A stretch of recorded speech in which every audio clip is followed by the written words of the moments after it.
Welcome to A1 TV Telugu news. నేను భువన. Details చూద్దాం. నెల్లూరు జిల్లా ఆత్మకూరు పోలీస్ స్టేషన్ పరిధిలో విద్యుత్ ట్రాన్స్ఫార్మర్లోని కాపర్ వైర్లను చోరీ చేస్తున్న ముఠాను పోలీసులు అరెస్టు చేశారు.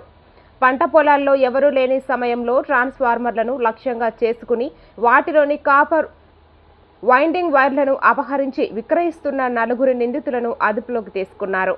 వీరు ఆత్మకూరు సబ్ డివిజన్ పరిధిలో మొత్తం 19 చోరీలకు పాల్పడినట్లు పోలీసులు గుర్తించారు.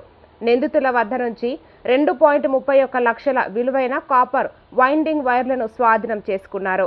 నిందితులపై కేసులు నమోదు చేసి రిమాండ్కు తరలించినట్లు పోలీసులు తెలిపారు. పడేస్తున్నారనే ఒక సమాచారం మాకు తెలిసిన వాళ్ళు సమాచారం వాళ్ళతోటి అర్ధరాత్రి 2 గంటలకు మా సిబ్బంది అందరూ తీసుకొని మేము ఆ సీన్కి వెళ్ళడం జరిగింది.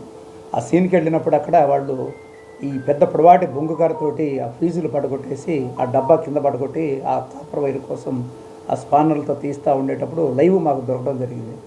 అప్పుడు ఉన్న మొట్టమొదటి వ్యక్తి ఫణీంద్ర. ఈ ఫణీంద్ర అనే వ్యక్తి పొనుగోడు గ్రామము ఏఎస్పేట మండలం సంబంధించినవాడు.